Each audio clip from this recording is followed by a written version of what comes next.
last year, but the year before. It was during the planning year. At that time, thank you, at that time, one of the first things I shared was how excited I was about all the work that you were doing, this group was doing to fund and put in the amazing new playground, the whole playground. And at the time, I was really deep in planning for the center, and I learned a lot about playgrounds. I learned how expensive playgrounds are, and I know you know that too. But one of the things that you did at the time that really got my attention and that became a driving force for me in the playground was I wanted it to be inclusive. And what I found out is how expensive an inclusive playground is. That the surface underneath all those fun toys is actually the most expensive part. But I was so glad that I was able to hang on to that and that we ended up with an inclusive playground. But you really led the way, and it was such an inspiration to me at the time. So thank you for inviting me back. I got an invitation that said, come and tell us how things are going a year later. Well, I'll have to tell you, I do go get my hair colored every 6 weeks. But oh my goodness, it was such a learning curve for all of us when we started the year last year. It was, for example, I don't know if you knew, but we literally had 6 weeks. RPA, we love you guys. In fact, we partner with, you guys are at RPA? We're at Ridgeview. Well, Ridgeview, RPA, we love them too. We actually partner with them, but they were in our building until 6 weeks before we got into our building.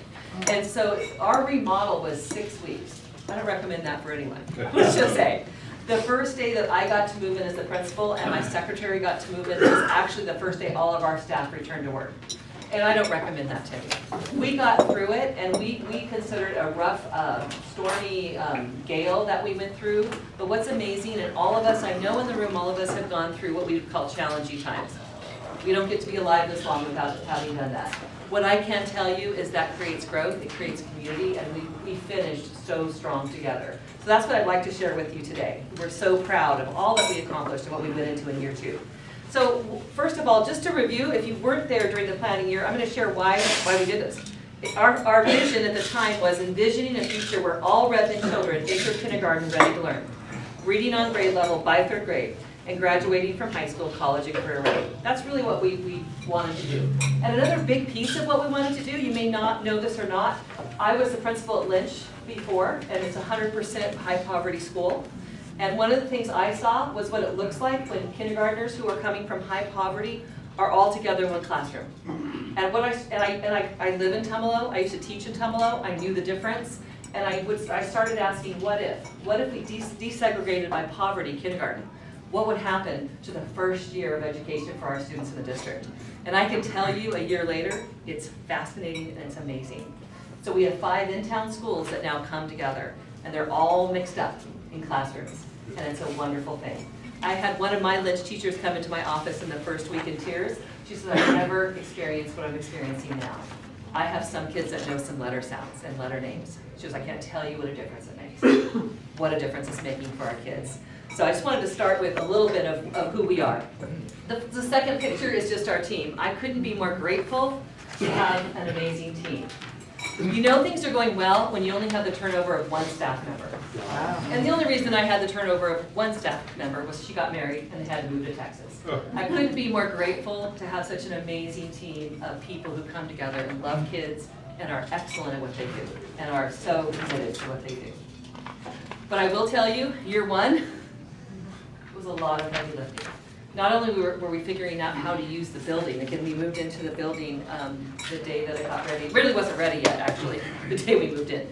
Our goal was to have it ready by the time kids came. So we were also learning, well, how does it look like with 400 kindergartners and all those parents who want to come? How are we going to use that space? And all those things that you have to learn. And then how are we going to do lunch? How are we going to walk in the hallways? The joy of opening a school, and I saw it as a wonderful joy and a wonderful challenge, is all those things have to be created from the ground up. Again, we had teachers coming from all over the United States, and some even from all different schools within Redmond to make up this new school. So there wasn't just one way to do things. We had to come together and come up, collaborate, and come up with how are we going to do school, how are we going to do it here. Couldn't be more grateful. I love these 2 quotes. A river cuts through rock, not because of its power, but because of its perseverance.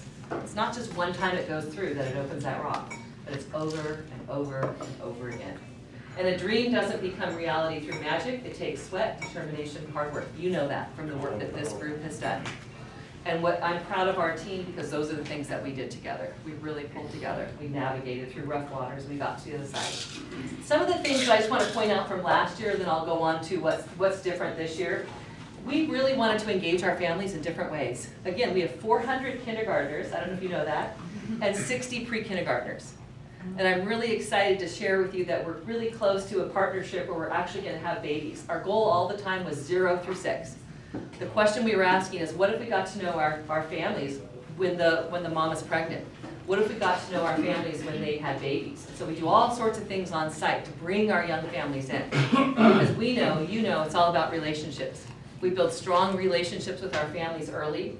The kids will come to school more frequently. That's what we know. They'll do better in school. All those things make a difference. So when we do family activities, it's really focused on how can we bring those families together. So one of our big events that we did last year, well, we had a wonderful event planned called our Whimsical Winter event. But does anybody remember last December and January? Well, Frank and Annie know, because Frank did say his last time being Father Christmas was, but don't tell anyone he comes to my school. And I know I'm fortunate and lucky because of it. But anyway, we had this wonderful event planned last year. We had to, I think we canceled it 3 times. Yeah. And then finally we're like, okay, we don't even want to talk about snow anymore. We're not going to celebrate the snowman. Anyway, we're getting ready to do that event next Thursday, but we had to cancel that one. But our other one was called Reading Under the Stars.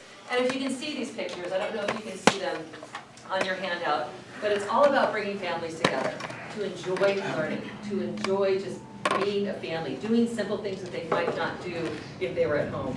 And so it's so funny because when our families came, this was in March, they dressed really warm. I forgot to tell them it wasn't outside, but you wouldn't know it because in our gym you would have thought that you were looking up at the stars. We found these projectors that were amazing, and we had them all up on the ceiling of the gym and all the lights out. It's the most precious thing ever to see families coming in pajamas with flashlights and books, and we provided books if they didn't have them, just being a family together and enjoying literacy. And then, of course, we had lots of other things for them to do. Partners always there. How can we support our families? But we really worked at building relationships with our families. We engaged our families in deeper ways. We start each year by visiting with them in their homes. We do 400 home visits, unique to our state, with every family. All of our events were flexible to meet the needs of our young families. Our events always include families enjoying and learning together. We know that our parents are our students' first and best teacher, and our goal is to come alongside them and partner. We also had amazing support from our partners. These are some of our partners that you can see, some on-site, some are off-site but come on-site to support. Healthy Beginnings. Healthy Beginnings, are you familiar with that? They do health and developmental screenings. They do all of their screenings for Redmond at the center. They used to do them different places throughout town, but part of the model and the vision of the center is a hub where the community comes together, a hub, one-stop shop, reduce the barriers for our families getting the support they need. So we have one, for example, this Friday at the center. They do all of them at the center now. We also partner with Family Resource Center. They're an amazing nonprofit that supports families. So starting in January, once a week, we have a 2-hour play group. This play group is for families that have babies all the way up to kindergarten. Not kindergarten, because they're in the classroom, but up to kindergarten. 2 hours each week. Some support for families just to network, to be together. Sometimes that's what people need, just another adult that they can talk to when they're raising young kids. Or teenagers, no, but also just support. If they need support, there's going to be some coaching there, and we're starting that starting in January through our partnership with Family Resource Center. We have a partnership with Deschutes County Library. They come once a month and do story time in every single classroom, but Joe, the amazing librarian there, children's librarian, also does a toddler story time. So once a month she comes, the families drop their older sibling off at kindergarten, they join me in the family community room, and then all ages up till kindergarten, we have a toddler story time. We love that time. We have a partnership with High Desert ESD. I said that we have 63 kindergartners. That's because we partner with High Desert ESD on site, and they have what's called an inclusive pre-kindergarten program. Students who are identified and have special needs, and students who are not special needs. Our whole model is trying to be inclusive. Students learning alongside each other, all boats rise. And so that's one example of how we're doing that. And it's wonderful because when our students who are in pre-kindergarten who have special needs are already at our school, we're already getting to know them. They're walking through our hallways, they're playing on our playground. By the time they're in kindergarten, they're not a new family to us. The families, the students are so much more comfortable. They've already been there. We also have another partnership with the district. It has a Title I program. It also provides pre-kindergarten for students who are at academic risk. And so again, we have 60 pre-kindergartners on site. We're looking at a new partnership that will bring early Head Start on site to the center in a center-based model, and it's actually specific for families that are seasonal workers, working in agriculture, and so we're excited about that. We're wrapping up final decisions and final conversations for that partnership. We'll have babies 6 weeks old, all the way up to 3 years, and so we're really excited about that because again, the goal of the center was 0 to 6, meeting the needs of our families in our community. So a great partnership. Smart. Thank you. Where's my smart reader? Right here. You saw me again. It's like, wait, did I see you earlier today? Love it. We just started our SMART program today. Kindergarten is a unique world. I learned that. It took me a while. I learned it last year. And we think programs like SMART, lots of programs, we just don't start the first few weeks of school. Because you know how geese and goslings are? How the goslings have to really attach to the goose? Kindergartners and their teachers are that way. And so it's so important for that bond to be really strong before other adults start coming in and working with students. And about this time of the year, they're there. So we just started today, our first day of SMART, and I was so excited. It looked like it was going really well. By the way, we need more SMART volunteers. And so I have a card if you're interested in. We're only doing SMART at our school on Wednesdays this year. It's really a nice model, just once a week. It's real flexible in time, whether you'd rather do it in the morning, rather do it in the afternoon. So if you're interested at all, I have Sue's number here. I'm going to set it right there. If you want to just write down her number and give her a call, she's the director of that program. So we have some really amazing on-site partners, and I just can't appreciate more how our community comes together and really supports. And finally, we finished the year so strong. There were some wobbly moments. I didn't tell anybody else I felt that way, but I can now, in hindsight. There were some wobbly moments when we had 9 canceled school days, and my team we were all just figuring things out, being strong, and then they started to not feel so strong, and so I had to remain strong. But behind the scenes, it was like, wow, I'm tired. But we all finished strong, and I couldn't be prouder. We had our kindergartners got to enter with the Redmond High School graduates, and this is something we'll do every year. And so you can see this picture of them heading down with all the graduates.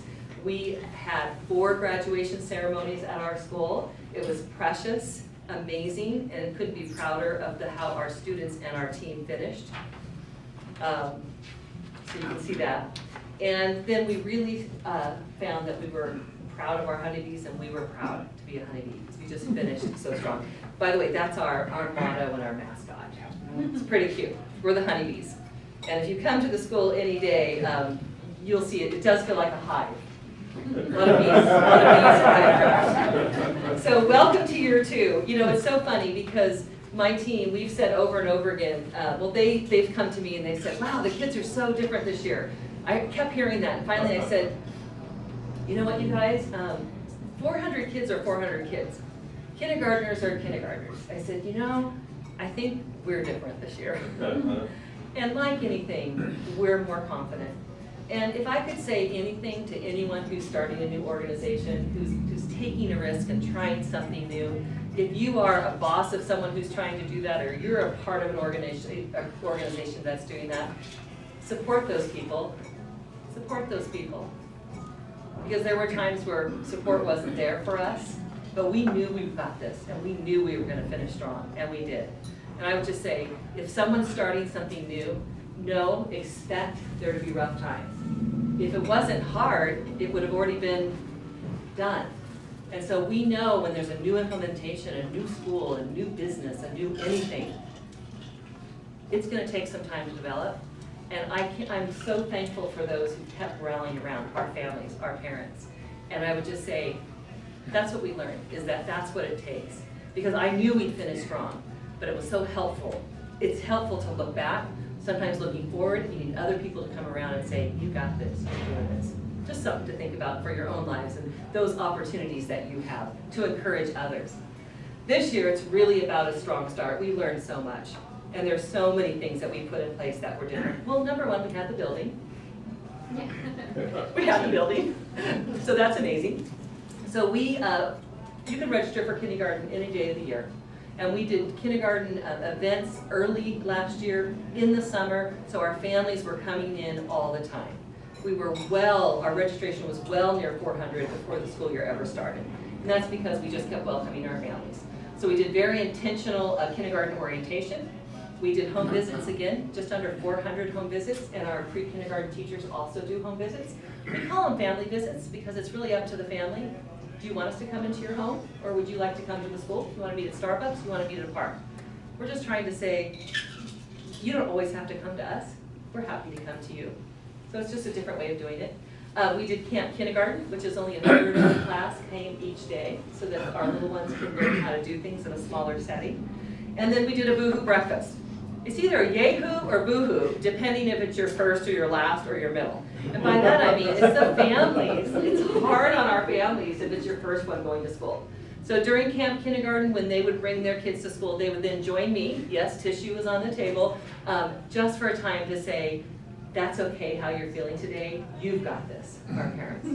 Because it's sometimes the first experience they've ever had with school. So it's not just our kids, it's also our parents who are sending their kids to school for the first time. So again, for us, it's all about relationships. Here's a picture. Oh, there's your husband. During Camp Kindergarten. Again, I couldn't be more grateful or thankful for our team. This is what they dressed like and some of the things that they did for their kids during Camp Kindergarten. Again, how can we make coming to school the best thing that happens? It takes extra effort, and my team does that. Really proud of them. So that's just a picture of what Camp Kindergarten looked like. First day of school, again, just joyful. We actually had our mascot out there. So fun. You'll get to see some pictures of that in a minute. But again, our district office rallied around us. They came and helped us because it's not only new 400 new kids, our parents are new too. And figuring out how does that work? How do I get to school? How does arrival work? Anyway, just some pictures as I finish up. The joyful start to our year. Again, it's all about relationships for us, for our families feeling welcome, being a part. We know that they are the first and best teacher for their kids, and we know that we want to partner with them. And when we do, we do a better job. One new program at our school this year is dual language program. Has anybody heard about the dual language program in the Redmond School District? It's fascinating, it's wonderful. It'll always start at my school because it always starts in kindergarten. So we have 2 classrooms this year. We're doing what's called a strand in our district. How am I doing on time? You're fine. I'm okay. I know I'm talking fast. You can go down. A dual language program. Let me back up a minute. Research shows that for our English language learners, if they can learn in this model, it will be the best for them. The outcomes are stronger for them. And I'll explain to you the difference in the program. This program takes students, native Spanish speakers and native English speakers, half and half in a classroom. So for example, I have 2, we're just doing a strand, so I only have 2 classrooms. Half of each classroom is native Spanish speakers, half of each classroom is native English speakers. We do a 50-50 model. So half of their day, 50% of their day is all taught in Spanish. Half of their day is all taught in English. The idea being that if you do that, you have bilingual, biliterate, and bicultural students. And hands down, that's an advantage for any student. And so it's interesting because we had such a waiting list for our native English speakers. That probably doesn't surprise you. But we had to really work with our native Spanish-speaking families to understand the value of the program. Because if you're a native Spanish-speaking family, you want your kids to learn English as fast as they can, right? Whereas our native, this is a generalization, but our native English speakers see the value of their children growing up to be bilingual and biliterate. So really our work is really working with our native Spanish-speaking families and saying, it's such a gift that your students, your children can speak Spanish. Don't let them lose that. They could gain Spanish without losing Spanish. So gain English without losing Spanish. So it's a really amazing program. It's not new. I mean, you'd be surprised how many dual language programs there are in the state of Oregon and throughout the United States.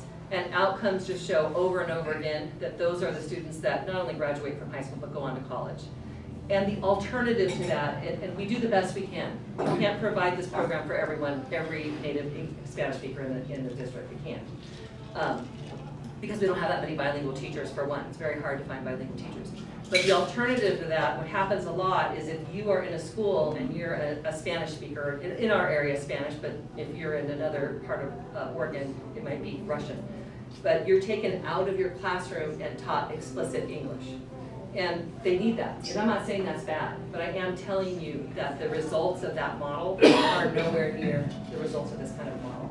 What they find is that by the time they're in high school, middle school and high school, those students start to drop off and sometimes don't graduate from high school. Whereas, if they have the privilege or opportunity of being in a program like this, then they're right up there with their peers. They go on to college. So it's fascinating, but it's a new program in our district, dual language immersion. We're doing a 50-50 model, half the class Spanish speaking, half the class English, half the day one, half the day the other. But the kids are all together. So it's fascinating. Come by and see it if you want to. Question, yeah? So after kindergarten, do the English speakers have more opportunity to take Spanish in elementary school? Yeah, thank you. I'm sorry. I'm only thinking of my school, aren't I? Then they go on to first grade. And Sage Elementary is the elementary in our district that is housing this program. So all of the students in those two kindergarten classes, then that program, they go to Sage for first grade. They are a cohort that stays together all the way through. The nice thing is it's not just Sage students that go into the program, it's actually, the students are initially pulled from Burnpatrick, Sage, and Lynch. And this year it was awesome because we had students from Tom McCall and all the other schools who wanted to that got into the program, even an out-of-district family. So currently it's pretty accessible to people that want it. As it gets more popular, it probably will be harder for students out of the catchment. And that catchment was chosen because that's where most of the native Spanish-speaking families live. Because it's really, you have to have them to be in the program, if that makes sense. So anyway, if you have any questions about that after, I'm happy to stay. It's a new program for our district. So next year we'll have 2 new classes. Every year we'll start with kindergarten. Not additional classes, 2 kindergarten classes every year. And then they move on. So just a few other things. It's just so fun. One of the things that's so joyful about an early learning center is everything we think about is kindergarten. It's early learners. And so what I noticed last year, when our playground wasn't quite done, the district did some good work like putting in grass. I found out what a goat head is. Does anybody else know what a goat head is? Well, I didn't know, but we had a fleet of tricycles that all got flat tires because of these goat head stickers. They're horrible. But anyway, they put grass in and they did some things for us, but one of the things I found out last year was that, boy, students love to dig. And I had just at Costco gotten some beach pails and shovels, and they were really digging holes. I wasn't sure what they were actually finding some relics, because that property used to be just somebody's farm. And sometimes it was like sharp-edged things that they were finding. So I knew that I needed to give them an opportunity to dig, and so I'm so proud. We had a team that came together on the weekend and just put together what we call our construction zone. And if you're ever driving by the school, it always just makes me smile. You'll see lots of kids in that area just having so much fun. And again, that's one of the things we get to do that's different from being at a K-5 school, is that we get to look at what do early learners, what do they need to do? What do they want to do? So our next project is we're going to create, they love dinosaurs. So you're going to see kind of a Jurassic Park area go up out there where they're going to be able, next to this area where they're going to really get to have some fun with some prehistoric animals in the next few months or so. Anyway, just wanted to show you that picture. That's something new we added this year. And then finally, just some other things that we're doing. This morning was my monthly, what we call What's Brewing. I meet with families. They just come in for conversation. I don't have an agenda. It's just an opportunity to say, what would you like to talk about? And for me to hear from them and to get their feedback. This morning they gave their input on our vision. We're developing our mission and vision this year. That was something that we couldn't even think about last year. But this year we're really starting to delve into that. So it's a wonderful opportunity. Something that a grandparent who's raising their grandson mentioned to us is, would there be a way to network with other people? She says, I haven't raised kids for a really long time, and now I have a kindergarten. I'd really appreciate some opportunity just to just to learn more about that, like what is it so different now, and also to network. And so our counselor is starting to host a monthly, we're calling it Family Connections, Bees, we're bees, honeybees, Bees Needs. And so what we're doing is saying, what are some topics that you would like more information on? So one topic that parents are really curious about is this whole idea about trauma-informed care. Trauma is kind of a big thing now we're talking about. Brain, how if the brain has had a lot of trauma, and I don't mean physical trauma, but more emotional trauma, how is the brain affected? But what can we do about that to make a difference? And so we have someone from Deschutes County Mental Health coming to do a presentation for our parents and guardians around trauma-informed care. And then we're going to ask you, what are you interested in? What would you like to learn more about? So just again, another support for our families, and that the community will also be invited to. As I finish up, I shared this slide with you when I came during the planning year. And we said all means all boats rise. And what I'm proud to say is that our model has continued to be an inclusive model. That means if you're a special ed student, you're not learning completely parallel and separate from your friends. Again, it's meeting your needs, so it may not be all day in the regular classroom, but I can guarantee that they are in the regular classroom for at least part of the day. That's been really important. And another example is our dual language program. Instead of I'm learning English so I leave and walk out of my classroom every day, now they have another way to stay within their classroom that they can learn. So again, I love the quote that says, a rising tide lifts all boats, and mine says all little boats, because we found that to be true. Whether it is high poverty, low poverty, middle of the way, you mix kids together, it's amazing what will happen. And this just shows you a slide that I love. Equity is something we've all heard about, but a lot of times we think we kind of mix up equality with equity, and we don't all need the same thing. Sometimes we just need something different. And this picture just really shows. They're just trying to watch the baseball game, but they all need something a little bit different to be able to access that and be successful. Can you see that in that picture? And I just love that, because sometimes I have a student who needs us to talk a little bit slower, repeat things a few more times, make sure he understands. I have another student who you heard the first time and you got it. In fact, could you show him how to do that? We're all different, right? And our kids are all different. And equity is really about making sure that, for example, you're reading with some kids who just need a little bit extra time with literacy, right?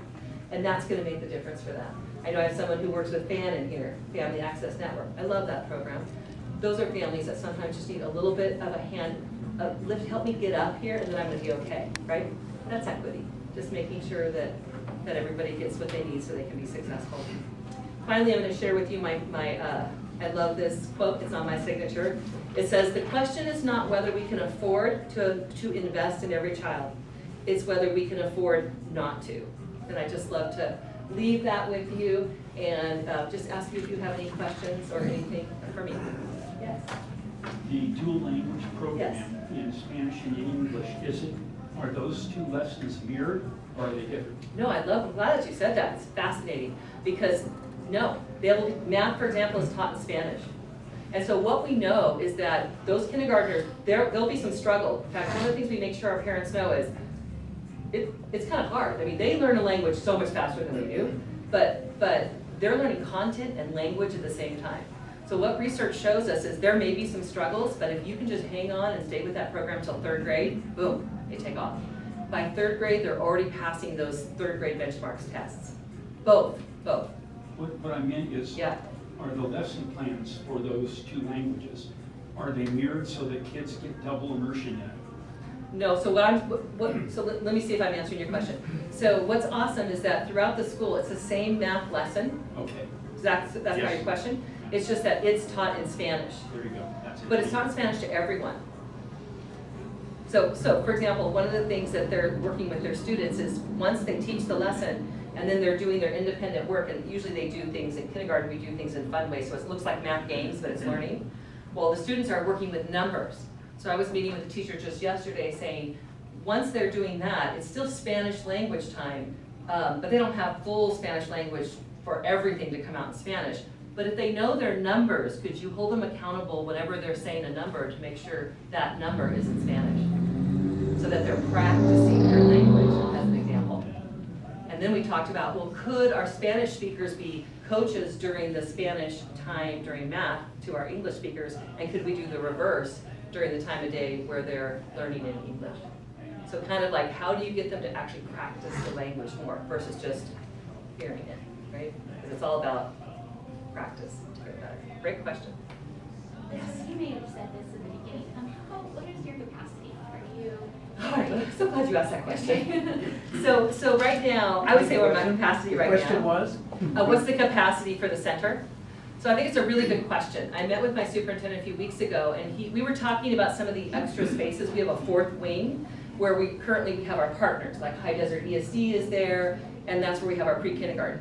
And he was mentioning, well, we know Redmond's going to continue to grow. That means we're going to have more kindergartners. He says, well, should we have our partners there, or should we save those for more kindergarten classes? And he saw my eyes get kind of big. And I just said, here's what I've learned about kindergarten. I think we're near capacity for kindergartners. We could get 1 or 2 more classes. We're good for a few more years.